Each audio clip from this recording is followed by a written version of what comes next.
어제장에서 이슈가 있었던 업종 살펴보는 기업 이슈 시간입니다. 드디어 전 세계를 향한 미국의 상호 관세 방침이 오늘 새벽 5시에 발표됐습니다. 우리나라에는 총 25%의 상호 관세가 책정됐는데요. 본격적으로 글로벌 관세 전쟁이 격화하면서 수출 중심의 경제 체제인 우리나라에 비상이 걸리게 됐습니다. 이 상호 관세를 하루 앞두고 가장 큰 타격이 예상되는 업종들이 어제 하락세를 보였는데요. 그중 2차 전지가 전반적으로 크게 약세를 보였습니다. LG 에너지 솔루션과 삼성 SDI, 또 SK온 등 국내 주요 배터리 3사는 미국 내 현지 생산 거점을 확보해서 관세 대상에서 제외됐다지만 핵심 소재에 대한 관세는 해결되지 않았는데요. 현재 한국은 미국의 배터리 소재 수입국 가운데 1위로 전체의 34%를 차지하는 만큼 관세 부과로 이제 가격 인상이 불가피해졌습니다. 가뜩이나 위축된 전기차 시장에서 가격 인상으로 인해 수요까지 줄어든다면 앞길이 캄캄할 것으로 보입니다. 마감 상황 보면 나노 신소재 7.18%, 코스모 화학과 EM플러스 6% 가까이 하락했고요. SKC 5.4%, LG화학도 4.71% 약세 보였습니다. 경계감을 보였던 우리 증시지만 그래도 호재는 있었는데요. SK온이 유일로보틱스의 최대 주주가 될 권리를 획득했습니다.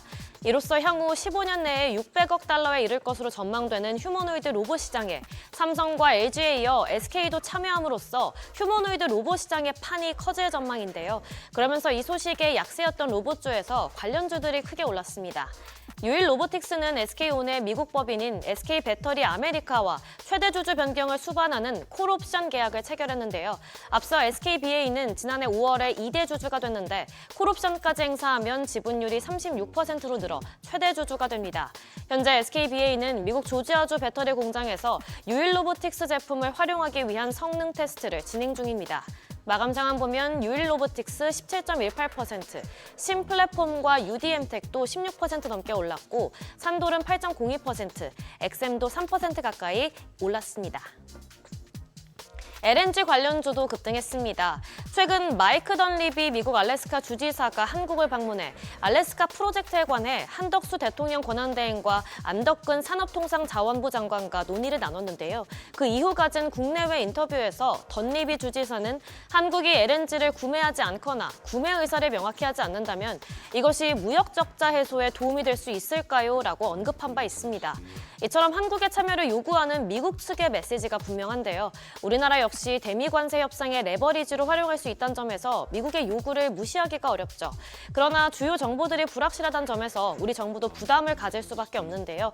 우리 기업들도 관망하고 있긴 하지만 알래스카 프로젝트를 진행하겠다는 미국의 확고한 의지에 우리 기업들도 향후 수혜를 볼 수 있다는 기대감에 관련주가 상승했습니다. 마감 상황 보면 한택은 미국 LNG 터미널 건설 시장의 대부분을 점유하고 있는 기업들을 고객사로 확보하면서 상한가 기록했고요. 우양 HC 9.07%, KL럼과 한국카본도 5% 넘게 올랐고 동성화인텍 2.15% 상승 마감했습니다. 마지막으로 화장품주도 좋은 흐름 보였습니다. 여러 호재들이 있었는데요. 먼저 지난 3월 화장품 수출액이 8억 2천만 달러로 역대 최고 수출액을 기록했다는 소식이 상승세에 불을 붙였습니다. 여기에 케라시스와 화장품 브랜드 루나로 유명한 애경 산업이 시장에 매물로 나오면서 강세를 더했는데요.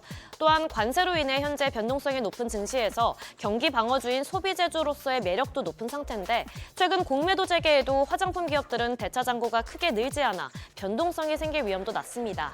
이같이 여러 효재들이 겹쳐지면서 관련주가 날아올랐습니다.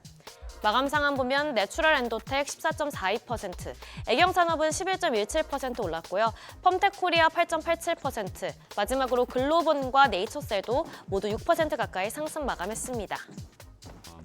지금까지 어제장 이슈 전해드렸습니다.